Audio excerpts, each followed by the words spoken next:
Is Bayern preparing a sensational offer for Luis Diaz? Manchester United already found a new goalkeeper in Portugal. Who is he and how much will they pay for him? Unbelievable, but Barcelona seems to have found a cunning way to snatch Marcus Rashford. And is Jadon Sancho really heading to Jose Mourinho in Turkey? All this and much more in today's episode. So folks, don't forget to hit that like button.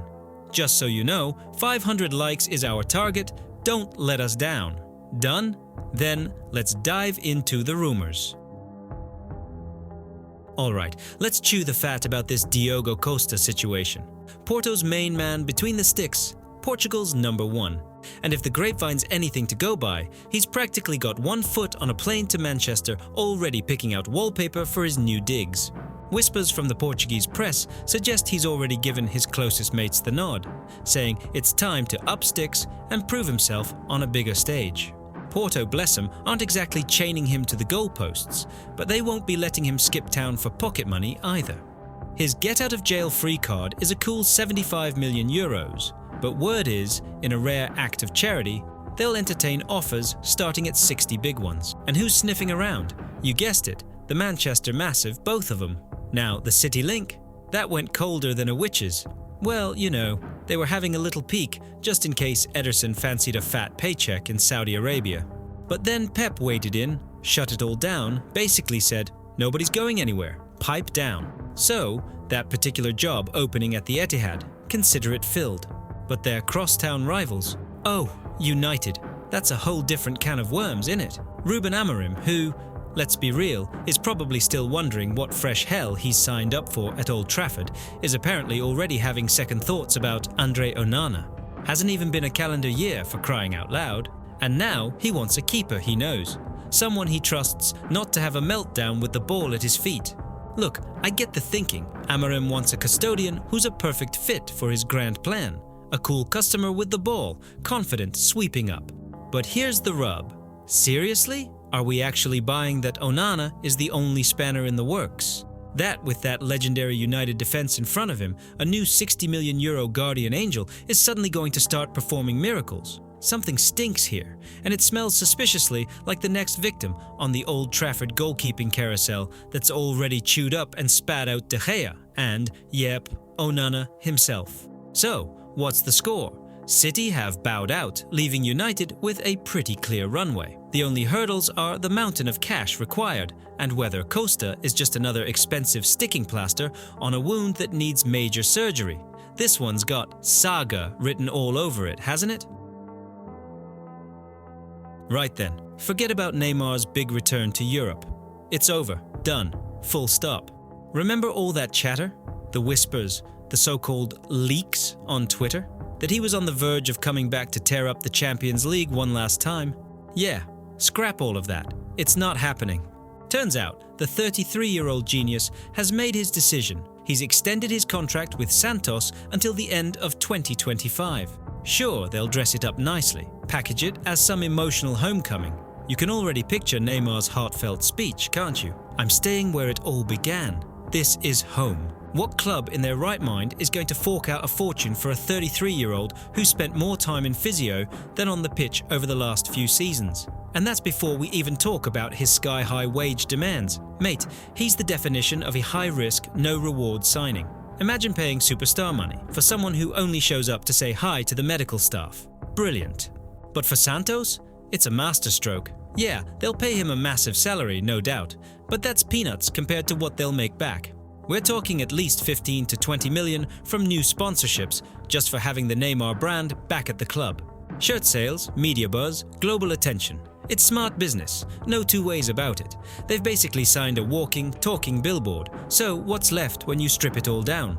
A fairy tale for the cameras about love for the boyhood club, or just a case of no serious offers from clubs that actually matter? I think the answer's pretty clear, but what do you reckon?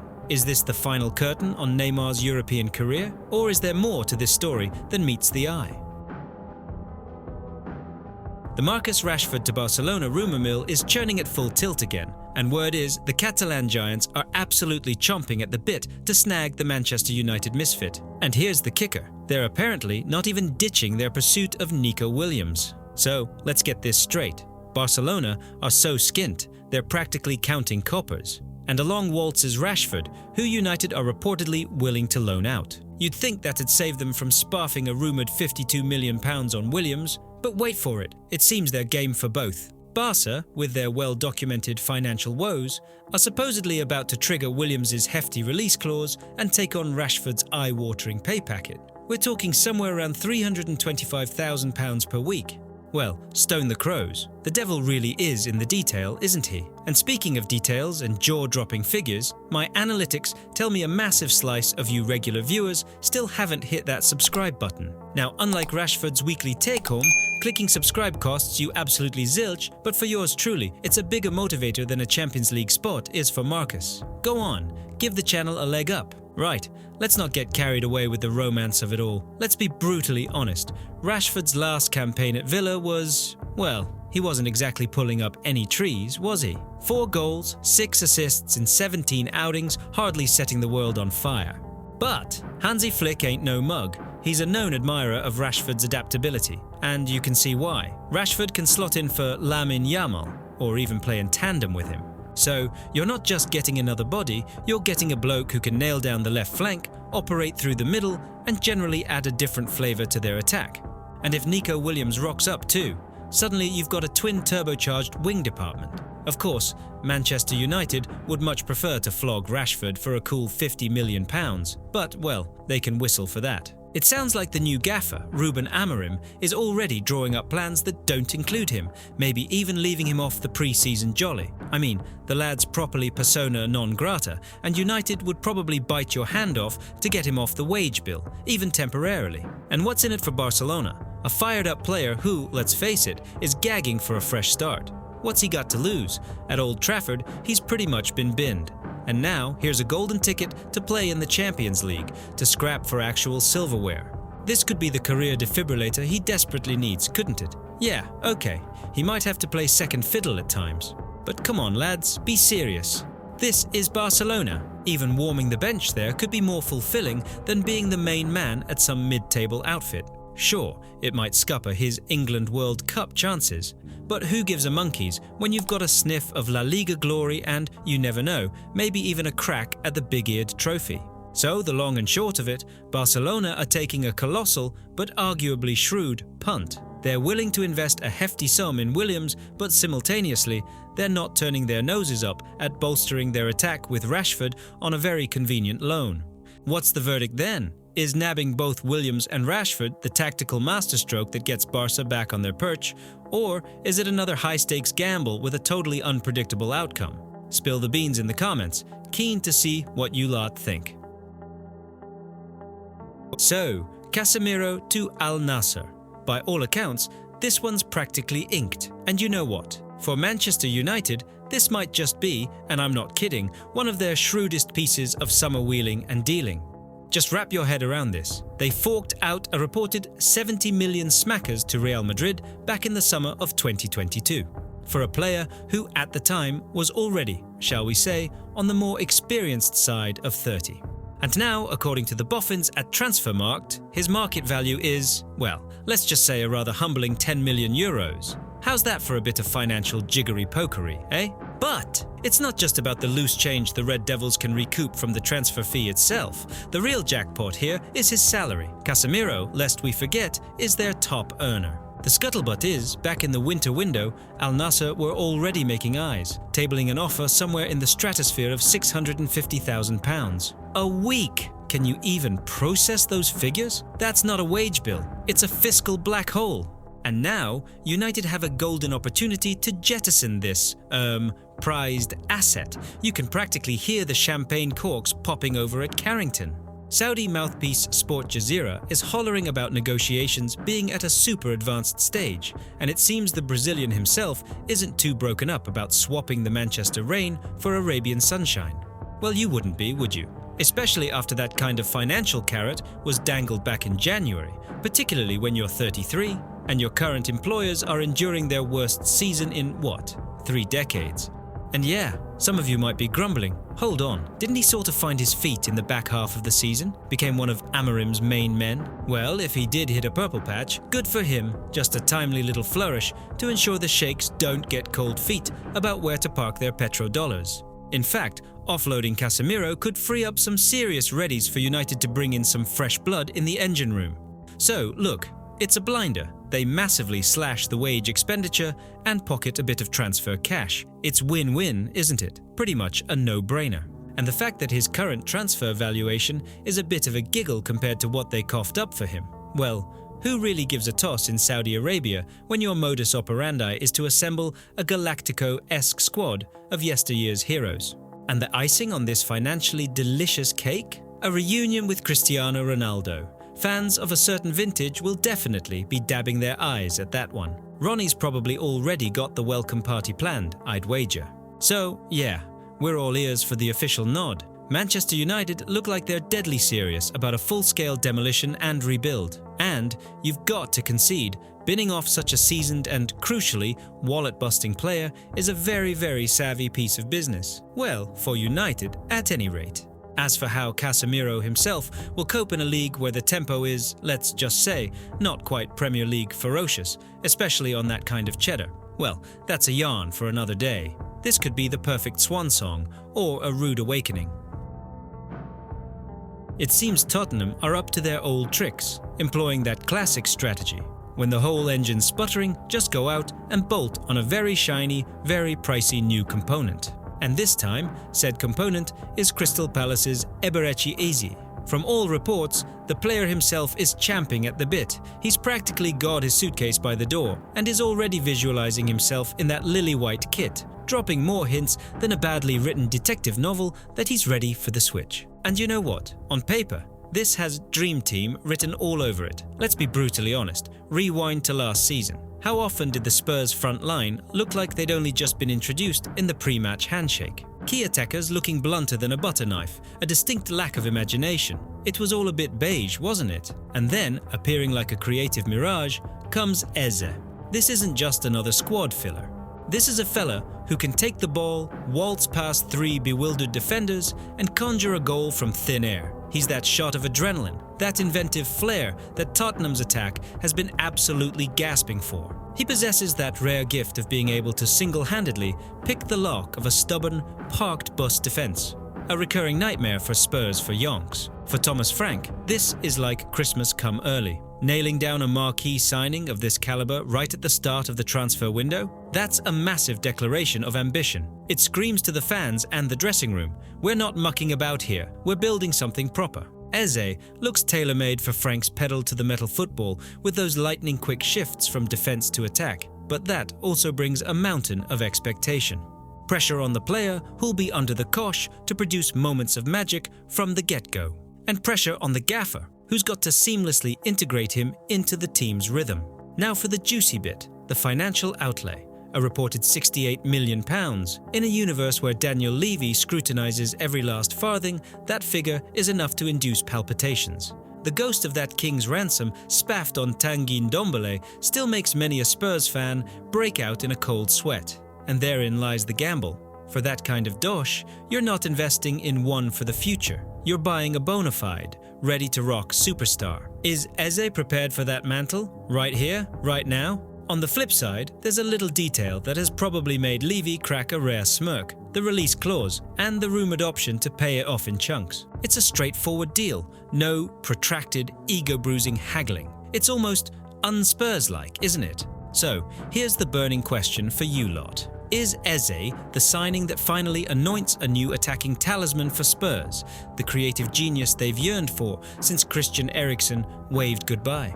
Or is his dazzling individual brilliance at risk of being diluted and ultimately fizzling out within the team's tactical framework, a fate we've seen befall too many gifted players at the Tottenham Hotspur Stadium? Your thoughts are, as always, eagerly awaited.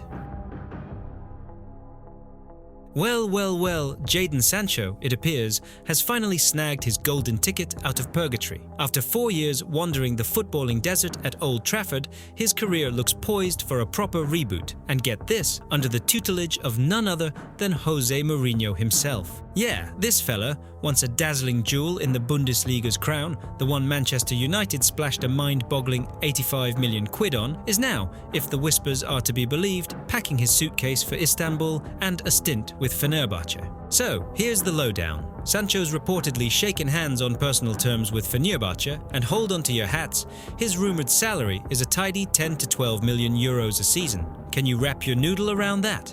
For a bloke who, let's be brutally frank, has spent more time keeping the bench warm or having public spats with the gaffer than actually kicking a ball in anger recently.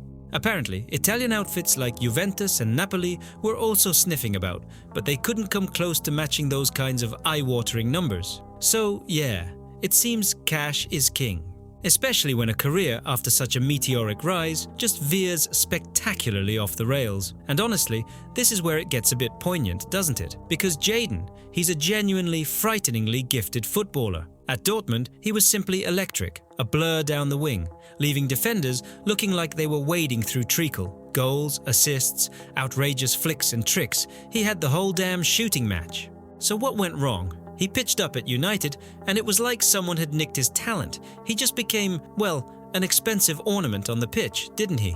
As if all his verve and self-belief had been hoovered out of him. Managerial merry-go-rounds, loan stints that went nowhere, very public bust-ups. Basically, the whole thing went tits up, and that's just a gut-wrencher for any player, isn't it?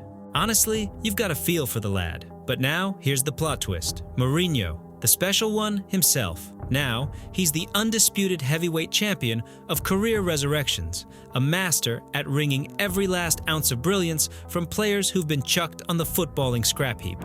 We've all seen Jose hoover up players whose careers looked dead in the water, only for them to produce performances that made everyone sit up and rub their eyes. Can he conjure that same sorcery with Sancho? The Turkish league, let's be clear, isn't the Premier League, it's not the Bundesliga, and it's a far cry from Serie A. The competitive heat there is, shall we say, a tad less ferocious. It's almost like he's getting a do-over, but on a slightly less intimidating stage, a chance to find his feet again before he even thinks about sprinting. For Jadon, this has to be like a rocket up the backside in terms of motivation. Because if he can't reignite his spark under Mourinho, in a league where he'll be treated like the main cheese and on that kind of moolah, then frankly, where can he? This is his last chance saloon for playing at the top table, a genuine opportunity to prove to everyone, the fans, United, the doubters, and most importantly, himself, that he's still got more in the tank than just being fodder for online banter. And for Manchester United, by the way, this is a belter. They finally get to shift some seriously expensive deadwood that's been offering them absolutely zero return on investment. Bayern Munich have apparently zeroed their transfer crosshairs directly onto Liverpool's very own Colombian livewire, Luis Diaz. So, get your head around this scenario, right? Leroy Sané's basically done a runner from the Allianz Arena. Then you've got Kingsley Coman, top draw player no doubt, but, you know, he's not getting any sprightlier. And there are always those quiet little whispers about his long-term plans, aren't there? So what's Bayern's play? Bingo! They're scouring the market for someone with proper dynamism, a bit of direct in-your-face threat, and critically, someone who knows where the back of the net is to plug that gap on the wing. And whose name has just been lobbed into the hat? Yep, the electrifying winger from Anfield. Just let that sink in for a moment. Diaz, kitted out in that iconic Bavarian red, absolutely giving Bundesliga defenders nightmares down the flank. And the word from the terraces is the German giants aren't just window shopping, they're actively putting out feelers to Liverpool about a potential switch. And Liverpool, well, it seems they might not be entirely slamming the door shut on a conversation. Why, you ponder? Well, because rumour has it, discussions over a new contract for Diaz have hit a proper brick wall. Like seriously bogged down, from what we hear. And when a player of his caliber has only got 2 years left on his current terms, well, that's a 5-alarm fire for any club, isn't it? You either get him locked into a fresh deal, on your terms, pronto, or you start seriously contemplating cashing in before he can swan off for buttons, or worse, for diddly squat, in 12 months. For Bayern, Luis Diaz isn't just an upgrade. This lad doesn't just hug the touchline. he owns it. The way he jinks inside to unleash a shot, with that explosive turn of pace, defenders must be booking chiropractor appointments in advance. He's not shy about shouldering responsibility, about trying to conjure something, often from absolutely nothing. Yeah, Sané's a bag of tricks, Coleman's got that blistering speed, but Diaz, he's like this intoxicating blend of sublime skill and almost primal instinct in and around the penalty area. He'd bring that direct aggressive edge, that real cutting thrust that Vincent Kompany's Bayern might be absolutely desperate for, especially against those stubborn sides that love to, erect a defensive wall. Kompany's clearly looking to stamp his authority and build something new, and he'll be craving players who can unpick well-drilled defenses, not just with intricate team play, but with a sprinkle of individual stardust too. Diaz is precisely that kind of game changer. Someone who can grab a match by the scruff of its neck and win it almost single-handedly, especially when the collective, let's be honest, isn't quite firing on all cylinders. 13 goals in a Premier League season? That pretty much tells its own story, doesn't it? But for Liverpool, ouch, yeah, this is where the indigestion kicks in. Losing Diaz isn't just about waving goodbye to a key attacking weapon. It could signal that a major squad overhaul is looming, and let's be frank, those are seldom plain sailing. So, the Reds would have to plunge back into the transfer shark tank, and you can bet your last quid they'd probably be forced to pay a premium. Why? Because every club under the sun will know Liverpool have a Diaz-shaped hole to fill and a hefty chunk of change from his sale. Or do they genuinely believe they're going to unearth another Colombian winger of his quality just loitering around for loose change? I think not. Liverpool naturally will play hardball, demand top dollar, and rightly so. He's 28, smack bang in his prime, and he's proven his mettle in the most demanding league on the planet. But then again, Bayern aren't exactly renowned for throwing wads of cash around like confetti, are they? Still, when they genuinely fix their gaze on a target, they usually land their man. For Diaz himself, a switch to Munich? That's a whole new ball game, isn't it? A crack at regularly duking it out for all the major honours, Champions League included, as a linchpin for one of Europe's true behemoths. And I'd wager personal terms wouldn't exactly be a sticking point either. So yeah, we'll be glued to this one, watching every twist and turn. And look, if you want to be right on the pulse with all these clandestine transfer sagas, the explosive revelations, and just the latest football chinwag, well, what are you dawdling for, eh? Go on, give that subscribe button a proper whack. Tap that notification bell so it chimes and you won't miss a single beat of the next video. There's always a feast of football to get your teeth into here, and it's always the good stuff, guaranteed.